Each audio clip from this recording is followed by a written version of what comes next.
दोस्तों नमस्कार। स्वागत है आपका हमारे इस यूट्यूब मंच पर। दोस्तों आज 28 दिसंबर है और आज से 140 साल पहले मुंबई में एक छोटी सी जगह जिसे तब ग्वालियर टैंक मैदान कहा जाता था और आज अगस्त क्रांति मैदान कहते हैं, उसी के बिल्कुल पास एक संस्कृत विद्यालय हुआ करता था, गोकुलदास तेजपाल संस्कृत विद्यालय। 28 दिसंबर 1985 की शाम वहां अचानक देश भर से आए हुए 72 बुद्धिजीवी, जिसमें डॉक्टर, वकील, प्रोफेसर सब शामिल थे, वो सब जुटते हैं, राष्ट्र निर्माण का संकल्प लेते हैं। ये बिल्कुल अलग बात है कि आज की जब मैं अखबार उलट रहा था तो आज मुझे दिखाई दिया कि उत्तराखंड में लावारिस कुत्तों की गिनती के लिए प्रोफेसर को ड्यूटी पे लगाया जा रहा है। लेकिन ये दूसरा साल है, ये अलग साल है, ये अमृतकाल का दौर है। वो अमृतकाल लाने वाला दौर था, अमृतकाल का सपना संजोने वाला दौर था। और जब आज से 140 साल पहले ये 72 बुद्धिजीवी एक जगह जमा हुए तो बंगाल के बैरिस्टर व्योमेश चंद्र बनर्जी, जिन्हें WC बनर्जी भी कहते हैं, उनकी अध्यक्षता में भारतीय राष्ट्रीय कांग्रेस का गठन किया गया। पूरे देश भर से आए हुए प्रतिनिधि वहां मौजूद थे। 4 साल बीतते बीतते पहली महिला कांग्रेस सदस्य भी वहां पर हाजिर हुई कांग्रेस के अधिवेशन में, डॉक्टर कादम्बिनी गांगुली।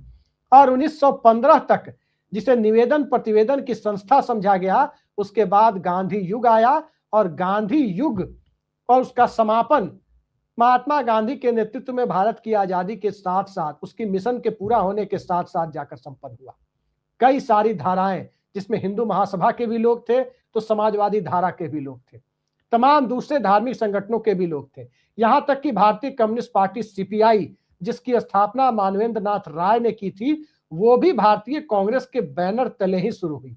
लेकिन इस कांग्रेस पार्टी को आजादी के बाद जब यह कहा जाता था कि कांग्रेस इस देश की धमनियों और सिराओं में बहती है, कांग्रेस ने देश की जरूरत के मुताबिक नेशनलाइजेशन से लेकर ग्लोबलाइजेशन तक, राष्ट्रीयकरण से भूमंडलीकरण तक का सफर तय किया, उस कांग्रेस पार्टी ने आज इस देश की जड़ों से क्या खुद को दूर कर लिया है या बदलते हुए भारत में कांग्रेस की जरूरत ही खत्म हो चली है? क्योंकि ये चुनावी हिंदुत्व का एक ऐसा दौर है जिस दौर में आम आदमी अपने मुद्दों से ज्यादा, भारतीय राष्ट्रीय आंदोलन के मूल्यों से ज्यादा और राष्ट्र निर्माण के मूल्यों से ज्यादा कहीं ना कहीं एक अलग तरह के परिवेश को जीता हुआ तो नजर नहीं आ रहा है। आखिर 140 सालों के दरमियान भटकाव कांग्रेस में हुआ या भटकाव परिस्थितियों की वजह से हुआ या परिस्थितियां ही ऐसी बन गई है? इन सब पर चर्चा के लिए आज हमारे साथ मौजूद है समसामयिक विषयों के गहरे जानकार, कांग्रेस पार्टी पर बहुत पैनी नजर रखने वाले विनोद जी। बहुत बहुत स्वागत है आपका हमारे इस यूट्यूब मंच पर। और सबसे पहले सीधा सवाल, स्ट्रेट क्वेश्चन आपसे यही है कि कांग्रेस पार्टी की इस विकास यात्रा को आप किस तरह से देखते हैं? क्योंकि इसमें आपने पहली लोकसभा में जब 489 सीटें हुआ करती थी लोकसभा में, उसमें 364 सीटों वाली कांग्रेस को भी देखा, 543 सीटों के दौर में 414 सीटों वाली कांग्रेस को भी देखा और इसी दौर में 4499 वाली कांग्रेस को भी देखा। इस पूरी विकास यात्रा को, और सबसे बड़ी बात कि 1946 में अंतरिम सरकार बनाते हुए, राज्यों में 1937 में सरकार बनाते हुए भी आपने देखा। आज की कांग्रेस को और इस पूरी विकास यात्रा को अब आप कैसे देखते हैं? धन्यवाद अभिषेक जी अपने कार्यक्रम बुलाने के लिए। सचमुच आज ऐतिहासिक दिन है। 28 दिसंबर 1885 को जब एक कांग्रेस पार्टी का गठन होता है तो एक क्लब के रूप में हुआ था, एलीट क्लब के रूप में, जिसमें तमाम इंटेलेक्चुअल्स थे, वकील, पत्रकार, प्रोफेसर, इस तरह के लोग थे और एक तरह से भारत का भद्र लोक था, मतलब गैर अंग्रेजियों का भद्र लोक था, कुलीन वर्ग था। और इस उद्देश्य से बनाया गया था। AOW ह्यूम उसके पहले अध्यक्ष थे। पहले अध्यक्ष व्योमेश चंद्र बनर्जी थे। हाँ, AOW संस्थापक थे, ह्यूम साहब जो थे, संस्थापक उन्हीं को माना जाता है।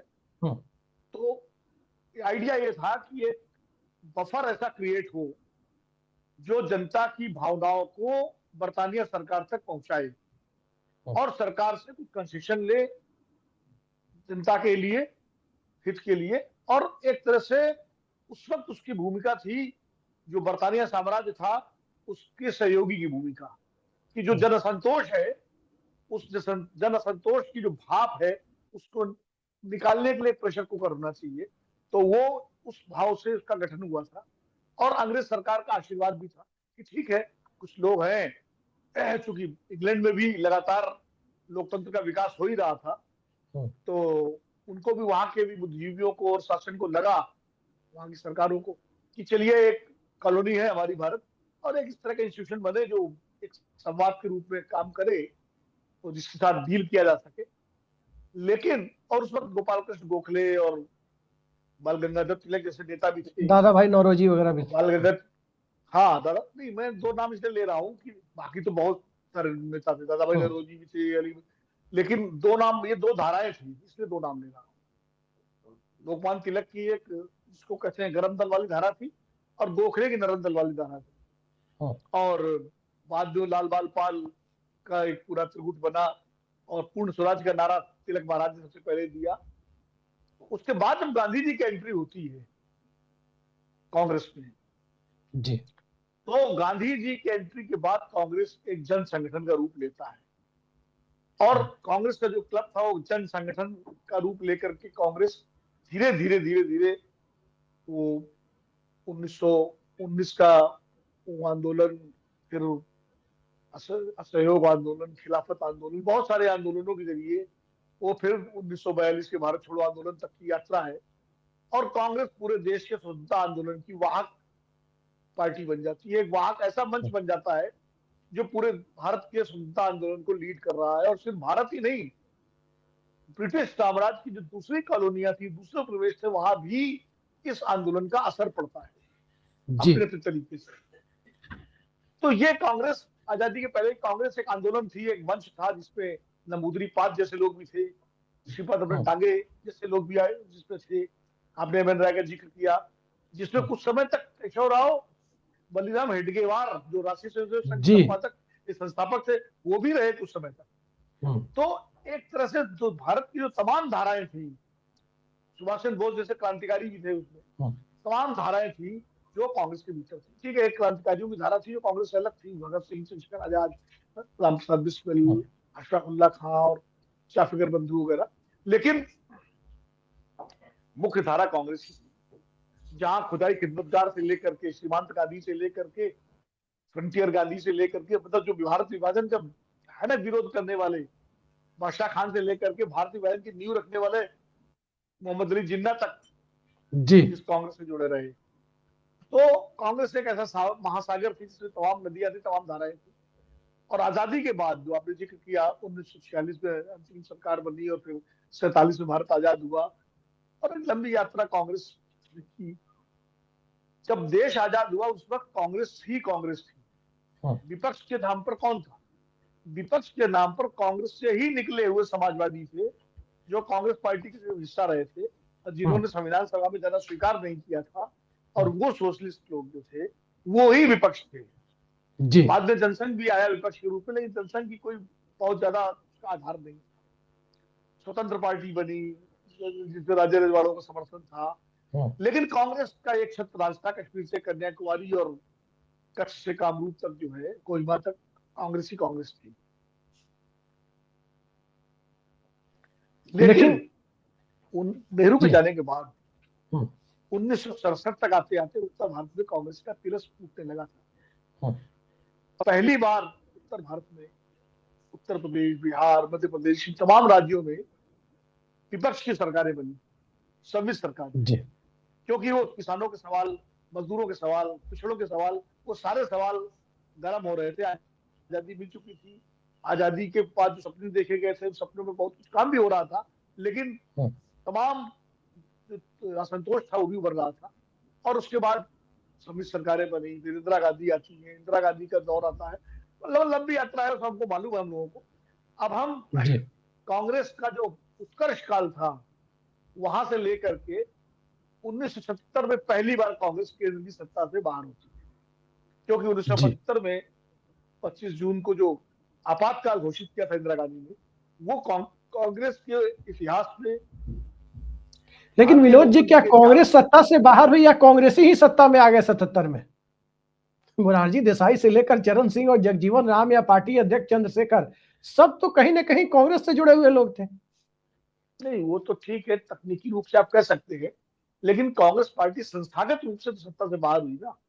जी अब अभी तो विश्वनाथ प्रताप सिंह भी कांग्रेस से जुड़े हुए थे, लेकिन वो कांग्रेस जी। सरकार तो नहीं मानी जाएगी ना, नहीं। है ना। देवगौड़ा भी कभी कांग्रेस पर रहे थे, लेकिन कांग्रेस सरकार थोड़ी मानी जाएगी। गुजराल साहब जी। भी कांग्रेस पर रहे थे, लेकिन उनकी हम्म, सरकार कांग्रेस सरकार तो नहीं मानी जाएगी।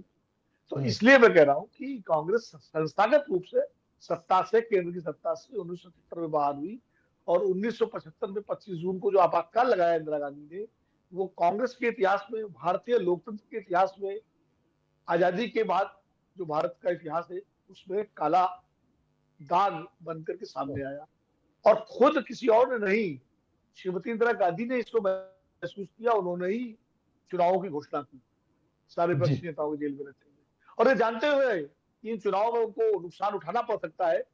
इंदिरा गांधी ने वो साहस दिखाया कि जहां इमरजेंसी लगाई थी उन्होंने, वहीं उन्होंने चुनाव कराने की घोषणा भी की, और ये हम्म, हिम्मत जताई, ये जानते हुए कि हो सकता है इस चुनाव में उनको पराजय का सामना करना पड़े।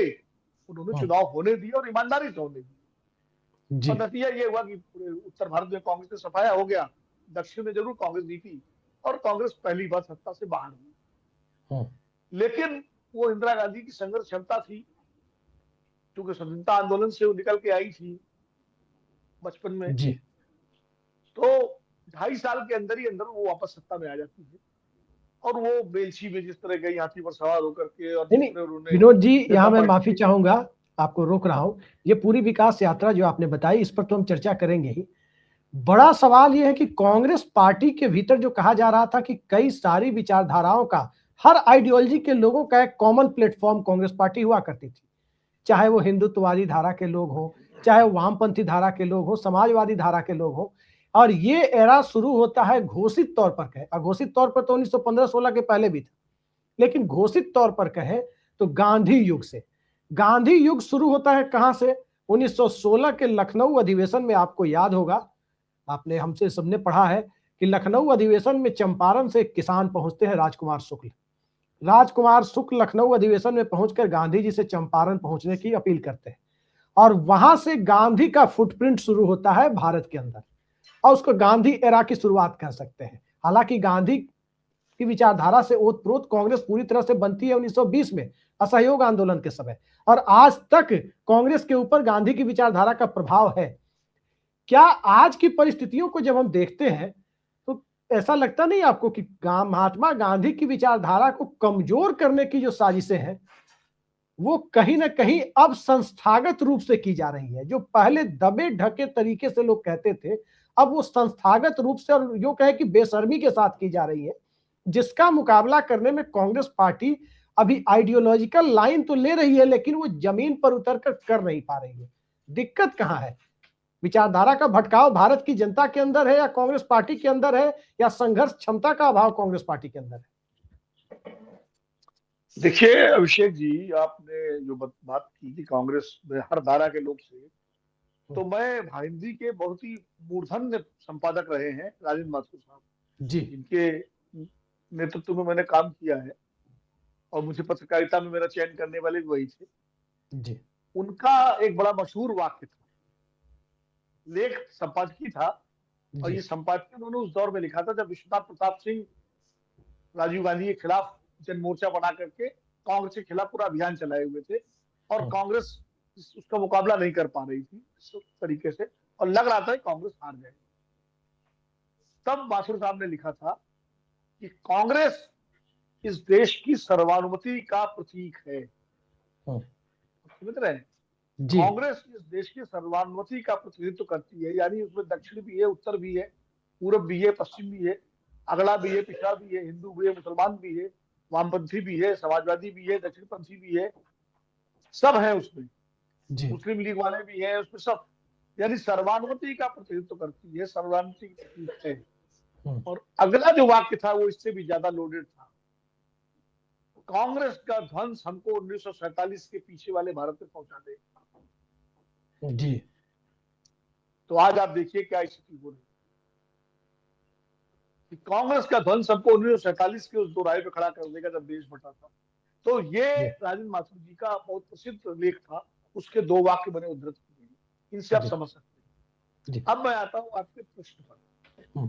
कि क्या वजह है कि गांधी की विचारधारा, जिसकी वाहक कांग्रेस मानी जाती है या कांग्रेस ओन करती है, वो आज उसको खत्म करने की कोशिश हो रही है या उसको करने की। दिलचस्प बात यह है कि गांधी का नाम लेके ही गांधी की विचारधारा पर प्रहार हुआ, जी। समझे। और कांग्रेस उसको उससे लड़ नहीं पा रही। तो हम्म। 3 कारण आपने पूछे कि इनमें से कौन सा कारण है कि क्या हम्म। विचारधारा के स्तर पर कोई कमजोरी कांग्रेस में है, या कांग्रेस में नेतृत्व की कमजोरी है, संगठन की कमजोरी है, जी। या कांग्रेस जो है, तीसरा आपने कहा था कि जमीन के स्तर पर कांग्रेस आंदोलन नहीं कर पा रही है, कर पा रही है। हम्म। मुझे लगता है तीनों ही बातें हैं।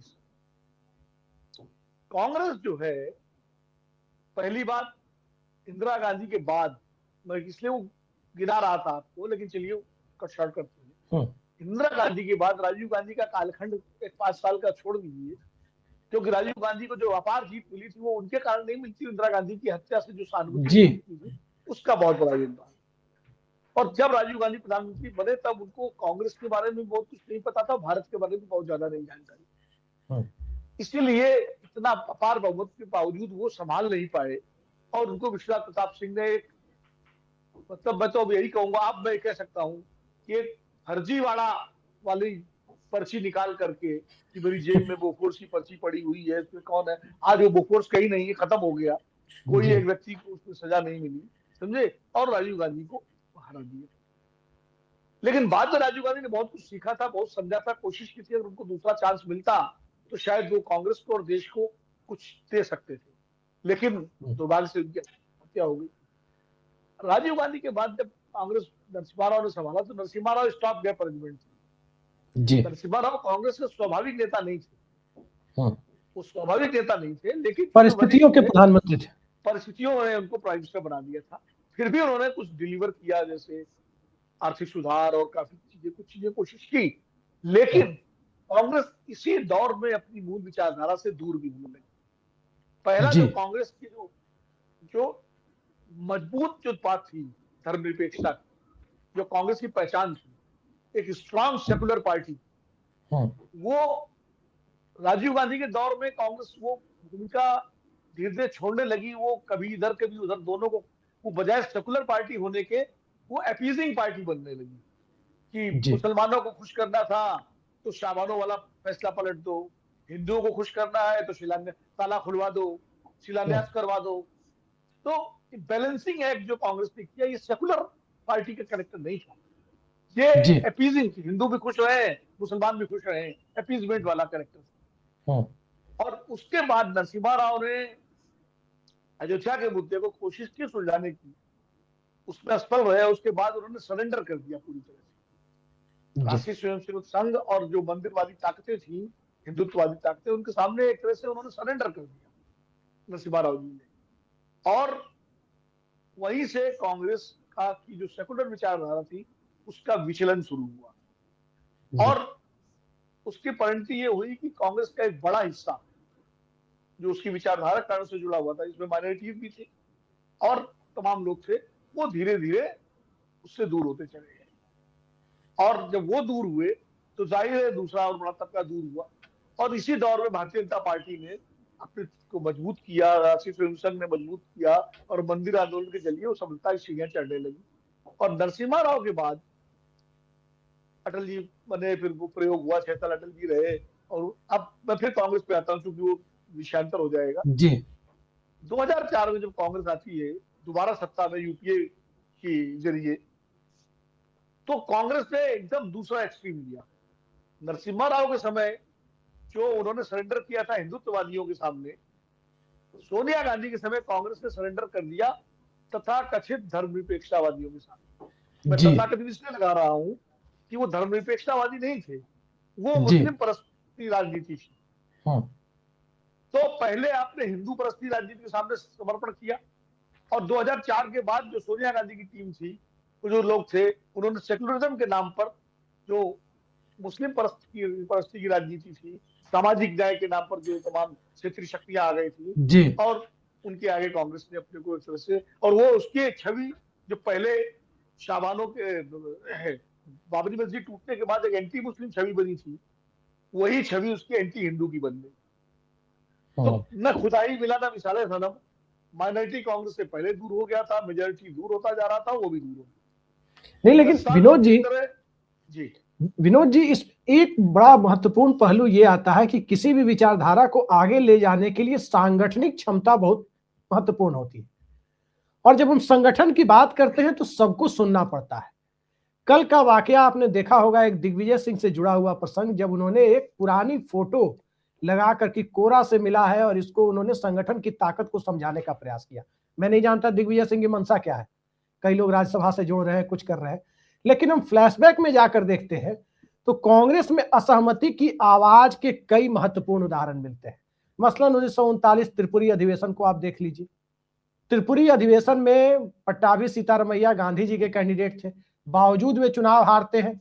ये कहते हैं महात्मा गांधी की हमारी हार है, लेकिन कांग्रेसी महात्मा गांधी के साथ नहीं, सुभाष चंद्र बोस के साथ खड़े हो गए, वो जीते। बाद में रिजाइन किया, वो अलग बात है, राजेंद्र प्रसाद अध्यक्ष बन गए, वो अलग बात है। ठीक उसके बाद आप देखें शिमला कार्य समिति तक आए 1972।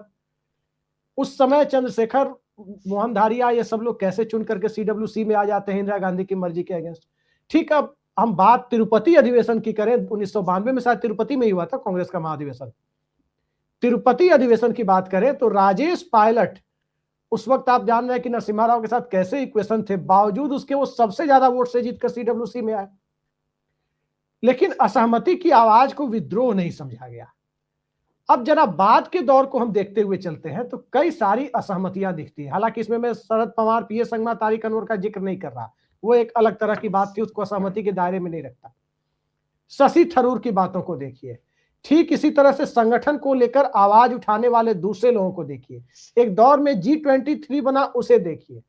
दूसरी तरफ राहुल गांधी के जो प्रयोग हैं उन्हें भी हम देख सकते हैं, जिसमें एक मल्लिकार्जुन खड़गे को अध्यक्ष बनाने का भी प्रयोग है।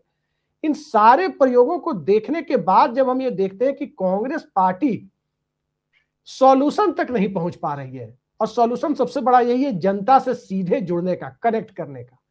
क्या आपको लगता है कि स्ट्रक्चरल प्रॉब्लम है कहां पर, संगठन में, नेतृत्व में, या कहीं और? मैं उसी पर आ रहा हूँ। मैं पहले विचारधारा के विचलन की बात कर रहा हूँ जी। अगर आपकी विचारधारा का विचलन होता है तो सब फिर समस्या, विचारधारा किसी भी पार्टी, किसी भी संगठन की प्राणवायु होती है जी। जब उसमें विचलन होता है तो वो फिर इन्फेक्शन जो है फिर वो संगठन में, नेतृत्व में, सब जगह आता है। अब फिर वो विचारधारा की बजाय व्यक्तिगत राजनीति शुरू हो जाती है, और जब व्यक्तिगत राजनीति शुरू हो जाती है तो नीचे से ऊपर तक व्यक्तिगत राजनीति प्रभावी हो जाती है, तो विचारधारा मजबूत नहीं रहती। और जब विचारधारा कमजोर होती है तो वही हाल होता है जो कांग्रेस पार्टी का। इसलिए मैं विचारधारा के विचलन से पर आ रहा था कि विचारधारा का विचलन जो पहले नरसिम्हा राव के कार्यकाल में हुआ, जो राजीव गांधी के कार्यकाल में होना शुरू हुआ था बैलेंसिंग एक्ट के तहत, उसके बाद उसका विचलन शुरू हुआ नरसिम्हा राव और UPA के कार्यकाल के दौरान। और जब एक कड़ी चुनौती आ रही थी RSS और BJP की तरफ से, उस वक्त कांग्रेस पार्टी के भीतर जो फॉर्मुलेशन होना चाहिए था आइडियोलॉजी का, वो ना हो करके वो ये रहा कि एक वर्ग तो बिल्कुल भाजपा की लाइन टो करने की बात करता था, दूसरा वर्ग एकदम कहता था नहीं भाजपा के विरुद्ध लाइन लड़ो। तो सॉफ्ट हिंदुत्व और सो कॉल्ड सेकुलरिज्म दोनों के बीच चुनने की बात हो रही थी। सॉफ्ट, देखिए मैं सॉफ्ट हिंदुत्व शब्द को नहीं मानता हूँ, ये शब्द ही गलत है जी। हिंदुत्व तो एक राजनीतिक विचारधारा है, और हिंदुत्व राजनीतिक विचारधारा ऐसी है जो कभी सॉफ्ट हो ही नहीं सकती। जब आप सॉफ्ट हिंदुत्व की बात करते हैं तो आप उन्हीं के हाथों में खेलते हैं जी। जो हिंदुत्ववादी है। हिंदुत्व का हिंदू धर्म से संबंध नहीं है। इसके प्रतिपादक सावरकर ने खुद कहा है कि हिंदुत्व हिंदू धर्म नहीं है, राजनीतिक विचारधारा है, और राजनीतिक विचारधारा वो सॉफ्ट नहीं हो सकती। हिंदू धर्म सॉफ्ट हो सकता है, हिंदू धर्म सॉफ्ट हो सकता है, सॉफ्ट है। हिंदू धर्म उदार है, हिंदुत्व उदार नहीं है। यही फर्क है हिंदू और हिंदुत्व का, जो कांग्रेस को रेखांकित करना चाहिए था, जो महात्मा गांधी ने किया था बहुत बेहतरीन तरीके से। वो किसी मंदिर में नहीं जाते थे, लेकिन उनसे बड़ा आस्तिक और उनसे बड़ा राम भक्त उसमें कोई नहीं था। ये कांग्रेस के नेतृत्व को करना चाहिए था। जो कांग्रेस चूक गई नेहरू के बाद, नेहरू सेकुलर थे, घोषित सेकुलर थे, लेकिन नेहरू कुंभ स्नान भी करते थे, नेहरू गीता भी पढ़ते थे, ये भी मालूम होना चाहिए। नेहरू जब उनकी मृत्यु हुई है तो सिराने उनकी गीता रखी हुई। इंदिरा गांधी जो थी वो खाटी सेकुलर थी, लेकिन वो रुद्राक्षी माला पहन करके वो मैसेज भी देती थी कि मां आनंदमयी के आश्रम में जा करके कि मैं हिंदू हूं, हिंदुत्ववादी नहीं हूं। तो फर्क ये करना कांग्रेस के नेतृत्व में, ये जो लोग जो पास नेतृत्व आया भूल गए कि सेकुलरिज्म क्या होता है। सेकुलरिज्म सारे धर्मों को एक तराजू पर तौलने का नाम है सेकुलरिज्म। तो दिग्विजय सिंह की आपने बात की या बहुत सारे सेकुलर नेताओं की बात की, इन्होंने हिंदू या हिंदुत्ववादियों पर तो हमेशा हमले किए, लेकिन इन्होंने मुस्लिम कट्टरपंथियों पर कभी हमले नहीं किए। जी निश्चित तौर पे कभी नहीं हमले किए। तो और उसका संदेश ये गया कि वो छवि पार्टी की बनती गई पूरी उसली हिंदू विरोधी, जो नहीं बननी चाहिए।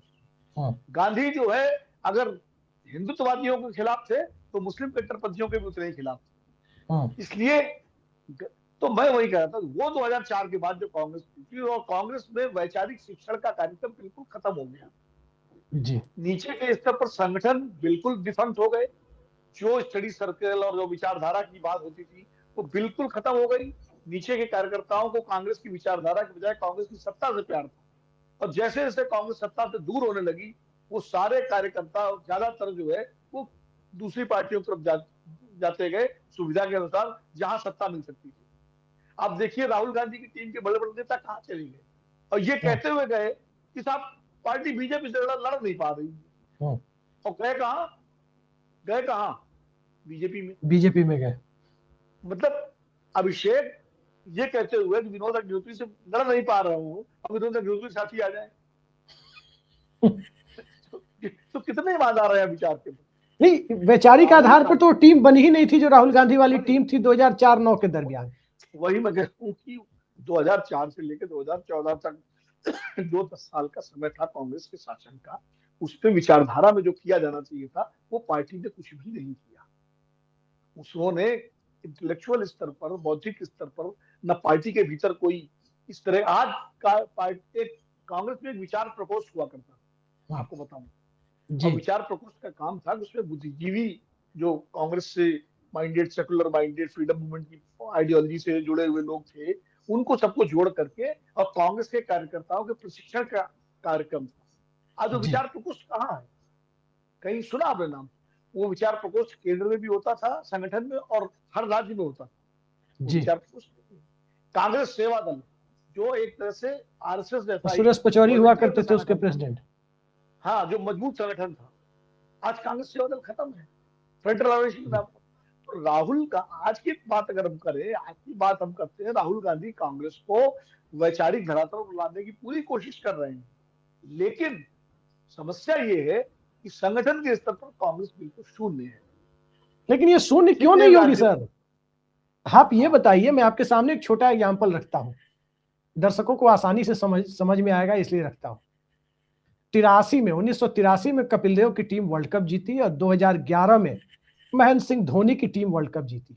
अब आप जानते हैं कि टीम को जो ट्रॉफी के साथ साथ जो एक अच्छा खासा अमाउंट मिलता है वो टैक्सेबल होता है। दोनों वक्त पर 28 साल पहले 83 में और 28 साल बाद 2011 में, दोनों वक्त पर टैक्स माफ करने के लिए वित्त मंत्री जो मौजूद थे उनका नाम था प्रणब मुखर्जी। मतलब 28 साल बाद भी उन्हीं प्रणब मुखर्जी से टैक्स माफी कराई जा रही है जो प्रणब मुखर्जी 28 साल पहले कपिल देव की टीम की माफी कर रहे थे। आप देखिए 28 साल पहले जसवंत सिंह 13 दिन की सरकार में वित्त मंत्री थे भाजपा में, लाल कृष्ण आडवाणी अध्यक्ष थे, आज नितिन नवीन का जमाना आ गया। ये फर्क आया है दूसरी पार्टियों में।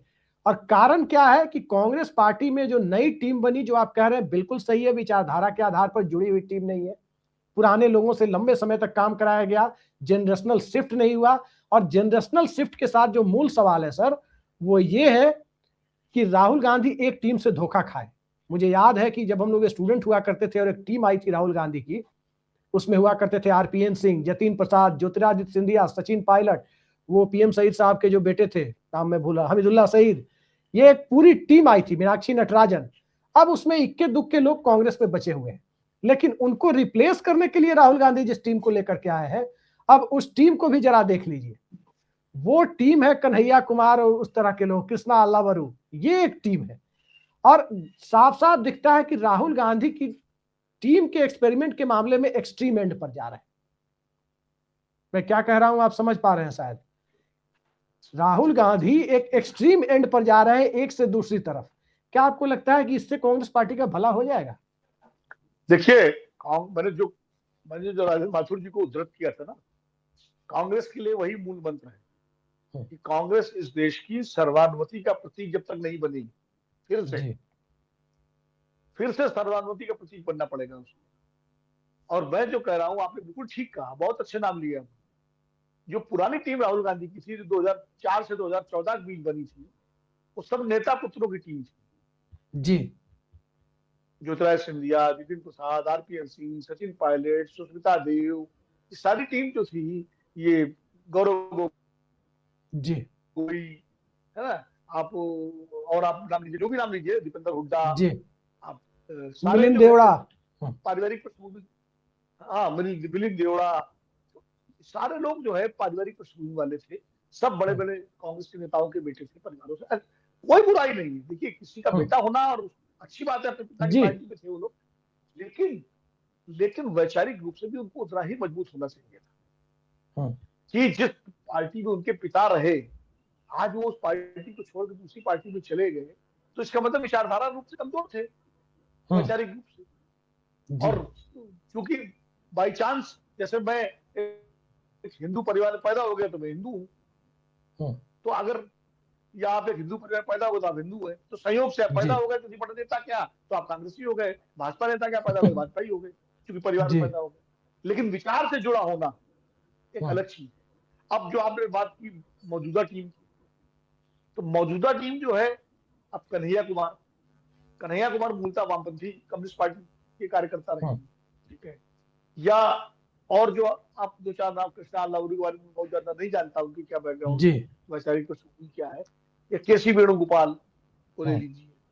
अब केसी वेणुगोपाल साहब ठीक है, अच्छे नेता होंगे, केरल के अच्छे नेता होंगे, मैं नहीं जानता उनके बारे में, मुझे उनका मेरा उनसे कोई व्यक्तिगत वो भी नहीं है, लेकिन वो उत्तर प्रदेश को कितना समझते हैं, वो मध्य प्रदेश को कितना समझते हैं, वो बिहार को कितना समझते हैं, वो महाराष्ट्र को कितना समझते हैं, गुजरात को कितना, ये जरूरी है। तो राहुल गांधी को अगर अपना सलाहकार या अपना विश्वस्त किसी को बनाना है, वो बनेगा ना। केशव वेणुगोपाल को बनाया, ठीक है, केशव वेणुगोपाल को कुछ और बड़ी जिम्मेदारी दे दीजिए अगर आपको प्रिय है, पार्लियामेंट। लेकिन संगठन के मामले में आप, जब तक उत्तर भारत में कांग्रेस मजबूत नहीं होगी, तब तक कांग्रेस ये भूल जाए कि केंद्र में सरकार बना सकती। उसकी अधिकतम स्ट्रेंथ बिना उत्तर भारत की, उसकी जो अधिकतम स्ट्रेंथ है वो यही है, जो 99 और 100 सीटों वाली है। जी, तो सवाल तो यही है ना सर कि आखिर अब हिंदी भाषी भारत में ये एनडी तिवारी और अर्जुन सिंह टाइप कांग्रेस के बड़े नेता क्यों नहीं सामने आ रहे हैं, जो आइडियोलॉजिकली भी एकदम क्लियर हुआ करते थे? देखिए, एनडी तिवारी और अर्जुन सिंह तो हमेशा रहेंगे नहीं, लेकिन उनके विकल्प के रूप में लोग खड़ा होना चाहिए, निकलना चाहिए, निकालना चाहिए, बनाना चाहिए। ये देखिए, ये जिम्मेदारी नेतृत्व की भी है, ये जिम्मेदारी पार्टी की भी है, और ये जिम्मेदारी क्षेत्रीय नेताओं की भी है कि वो अपने को स्टेब्लिश करें। जी भाई, रेवंत रेड्डी ने किया ना स्टेब्लिश, वो एबीवीपी से आए थे, लेकिन रेवंत रेड्डी ने तेलंगाना में किया ना, डिलीवर किया ना। जी, आप देखिए, या एक समय आप कह सकते हैं कि भूपेश बघेल ने छत्तीसगढ़ में किया था, सरकार तो बनाई थी, बाद में नहीं कंटिन्यू कर पाए, बनाई। सचिन पायलट ने भी किया था राजस्थान में, लेकिन सचिन पायलट को एक तरह से वो जो ड्यू था वो नहीं मिला जी। लेकिन सचिन पायलट ने मेहनत की थी। 2013 से जब उनको अध्यक्ष बनाया गया था प्रदेश का, उसके बाद जो 2018 तक मेहनत की थी एक पीसीसी प्रेसिडेंट के रूप में सचिन पायलट, तो अपना नेतृत्व विकसित किया था उन्होंने। ऐसा ही नेतृत्व उत्तर प्रदेश में क्यों नहीं विकसित हुआ? क्यों नहीं आरपीएन सिंह या जितिन प्रसाद ने अपने को ऑफर किया कि भाई हम, हमारे पिताओं की कर्म भूमि है, हम काम करेंगे आज डट करके? क्यों नहीं बिहार में इसी तरह ऑफर किया गया? बिहार में तो जिनको प्रदेश अध्यक्ष बनाया गया, वो पहले महबूब कैसर चले गए रामविलास के साथ, अशोक चौधरी चले गए नीतीश कुमार के साथ, है उत्तराखंड में विजय बहुगुणा चले गए, रीता बहुगुणा उत्तर प्रदेश चली गई। तो समस्या ये है कि वो सब और एक बड़ा कारण ये भी हो गया अभिषेक जी कि कांग्रेस पहली बार इतने लंबे समय तक सत्ता से बाहर है। 77 में बाहर हुई, 80 में वापस आ गई, 96 में बाहर हुई, 89 में बाहर हुई, 91 में वापस आ गई, 96 में बाहर हुई, 2004 में वापस आ गई। पहली बार 11-12 साल से केंद्र की सत्ता से कांग्रेस बाहर, और किसी भी प्रमुख राज्य में सत्ता में नहीं है उत्तर भारत की। तो नहीं, ऐसे लेकिन में जो बात आप कह रहे हैं सर, हम तो इसी सवाल को आखिरी सवाल मान बैठे थे, लेकिन एक सवाल और पूछने का लोभ हम नहीं रोक पा रहे। सवाल ये है कि जब तक इस देश में वामपंथी दल सीपीआई, सीपीएम या फॉरवर्ड ब्लॉक आरएसपी का जो एक था वाम मोर्चा, वो 50-60 एमपी रेगुलर दिल्ली भेजता था, मिनिमम 50 सांसद तो दिल्ली लोकसभा में वो भेजता था। न्यूक्लियर डील वाले डिफरेंसेस के बाद कांग्रेस के नेतृत्व से साफ साफ दिखा कि वो मैच्योरिटी नहीं दिखी जो मैच्योरिटी सीपीएम के साथ डिफरेंसेस के बाद इंदिरा गांधी ने दिखाई।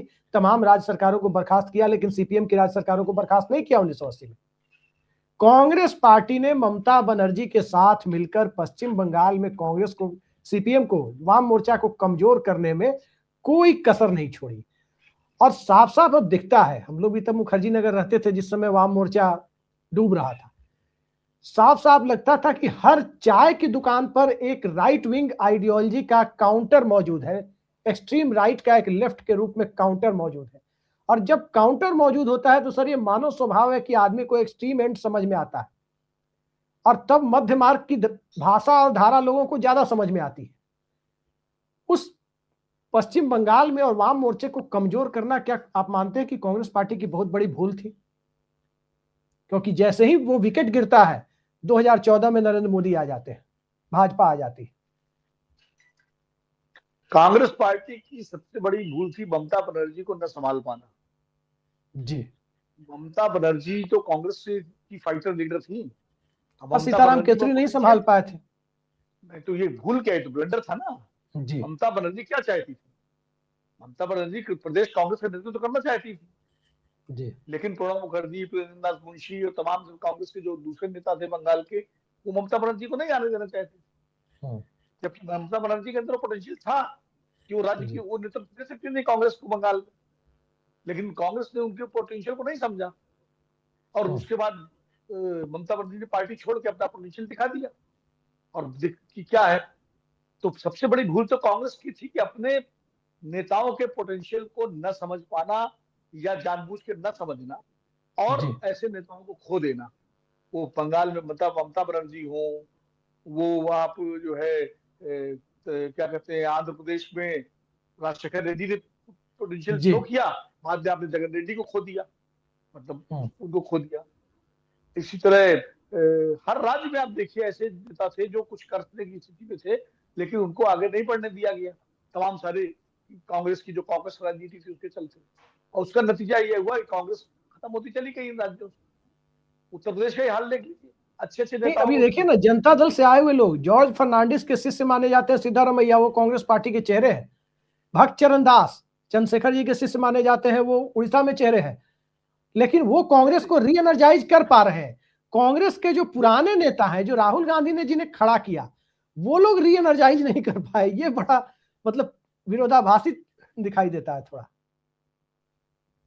नहीं, ऐसा नहीं नहीं कर पाए। मैंने देखिए भूपेश बघेल का नाम लिया, भूपेश बघेल ने मेहनत की थी छत्तीसगढ़ में, री एनर्जाइज किया था। सचिन पायलट ने री एनर्जाइज किया था राजस्थान में। राजशेखर रेड्डी ने आंध्र प्रदेश में री एनर्जाइज किया था, उस समय जब चंद्रबाबू नायडू का सितारा चमक रहा था पूरा। तो ऐसा नहीं कांग्रेस के नेताओं ने किया नहीं, जिनको जिनको जिनके अंदर करने की क्षमता थी उन्होंने किया, और जो सत्ता की मलाई खाली चाटते थे उन्होंने नहीं किया। उत्तर प्रदेश और बिहार में ज्यादातर जो नेता थे वो सत्ता की मलाई चाटने के चक्कर में कभी लालू यादव के साथ सटने लगे, तो कभी मुलायम सिंह के साथ सटने लगे, बजाय ये कि खुद अपनी पार्टी को खड़ा करें। उन्होंने नहीं किया। तो ये तो निर्भर किया राज्य के 76 नेताओं पर। मध्य प्रदेश में क्या हुआ? मध्य प्रदेश में ज्यादा नेताओं के कारण,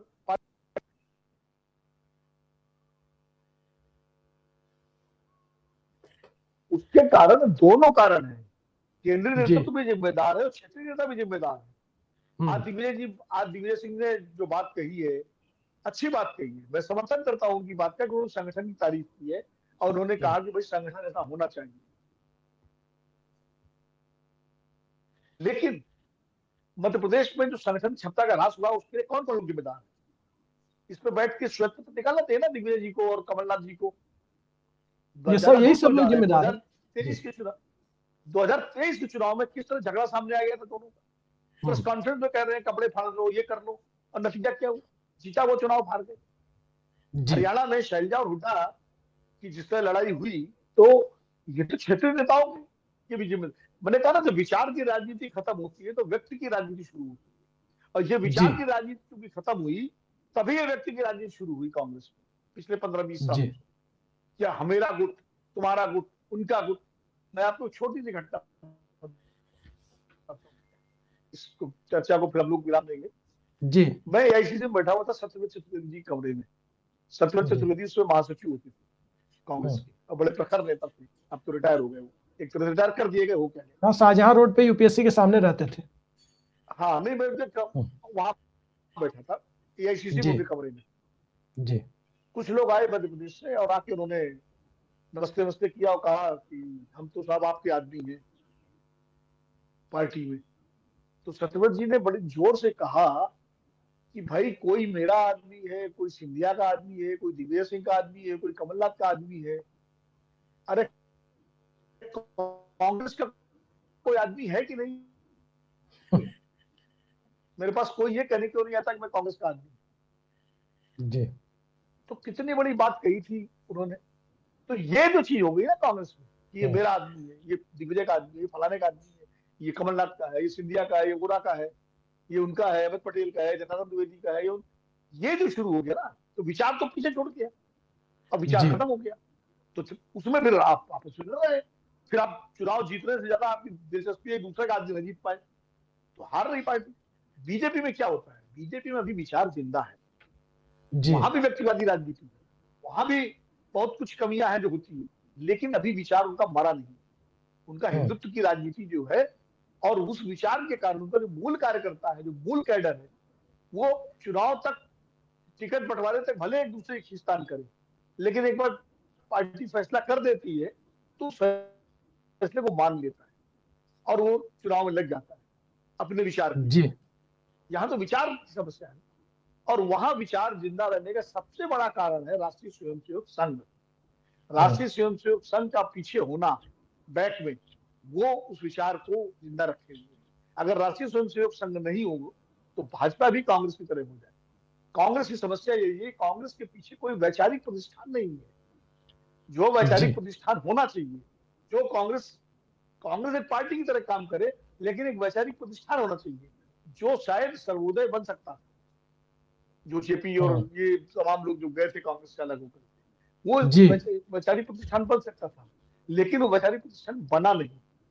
और ना उसको कांग्रेस के नेताओं ने कभी उस पर ध्यान दिया, ना नेहरू जी ने दिया, ना इंदिरा जी ने दिया, और बाद में देने का मतलब ही नहीं था। इन नेताओं को लगता था कि कांग्रेस की विचारधारा इतनी मजबूत है, नेतृत्व इतना मजबूत है, वो आगे फलता फूलता रहेगा।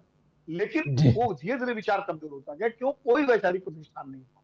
तो सबसे बड़ी बात है, कांग्रेस को अब एक वैचारिक प्रतिष्ठान भी तैयार करना पड़ेगा, जो सत्ता की नहीं विचार के प्रसार के लिए काम करेगा, और उसके बाद बिल्कुल संगठन पर ध्यान देना पड़ेगा, और जो आइडियोलॉजिकल इश्यूज है उनको नीचे तक ले जाना पड़ेगा, और कन्फ्रंट करना पड़ेगा मौजूदा हिंदुत्व की राजनीति से। बिल्कुल। कांग्रेस को वैचारिक प्रतिष्ठान तैयार करने के साथ साथ विचारधारा आधारित राजनीति के लिए व्यक्तिवाद को महत्व देने वाले लोगों से दूरी बनानी होगी। ये बात बिल्कुल सत्य है, क्योंकि संगठन इसके बिना खड़ा नहीं हो सकता।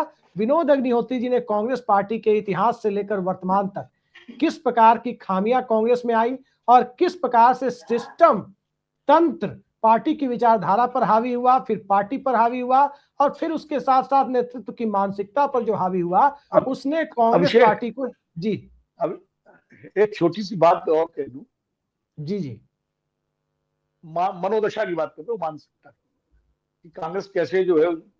अभी कल परसों की बात है, मैं किसी पूर्व सांसद के साथ खाना खा रहा था, और वहां एक कांग्रेस के मित्र मेरे बैठे हुए थे साथ में, तो यही बात चल रही थी। तो बात करते करते उन्होंने कहा कि भाई हमारी पार्टी के लोग साम दाम दंड भेद की बात समझ नहीं रहे हैं, उन्हें कम से कम अरे अरिस्टोटल को ही पढ़ लें तो उन्हें समझ में आ जाए कि साम दाम दंड भेद क्या है। तो मैंने कहा कि अरिस्टोटल तक क्यों जाते हो, महाभारत पढ़ लें। सारा जी साम दाम दंड भेद तो महाभारत में है। तो एकदम से अरे महाभारत छोड़िए, महाभारत तो ये हिंदूवादी ग्रंथों की बात मत करिए। मैंने फिर मैं भिड़ गया उनसे, मैंने कहा ये महाभारत हिंदूवादी हो गया। आप हमने कहा यही तो दिक्कत है आप लोगों को, कि आप इतना ज्यादा पश्चिमी होते जा रहे हो कि आप महाभारत को हिंदूवादी बता रहे हो। महाभारत तो जो है, मेरे साथ एक पत्रकार मित्र और थे, उन्होंने कहा भाई महाभारत तो तब का है जब हिंदू शब्द ही नहीं था प्रयोग में, तो इसलिए इसको हिंदूवादी क्यों कह रहे हो उसमें। और महाभारत तो महाभारत है। तो मतलब कहने का, हालांकि कोई बहुत बड़े नेता नहीं थे कांग्रेस के, एक कार्य मतलब मध्यम स्तर के क्या कहते हैं श्रेणी के नेता थे, और वो बैकरूम पॉलिटिक्स ज्यादा करते रहे हैं।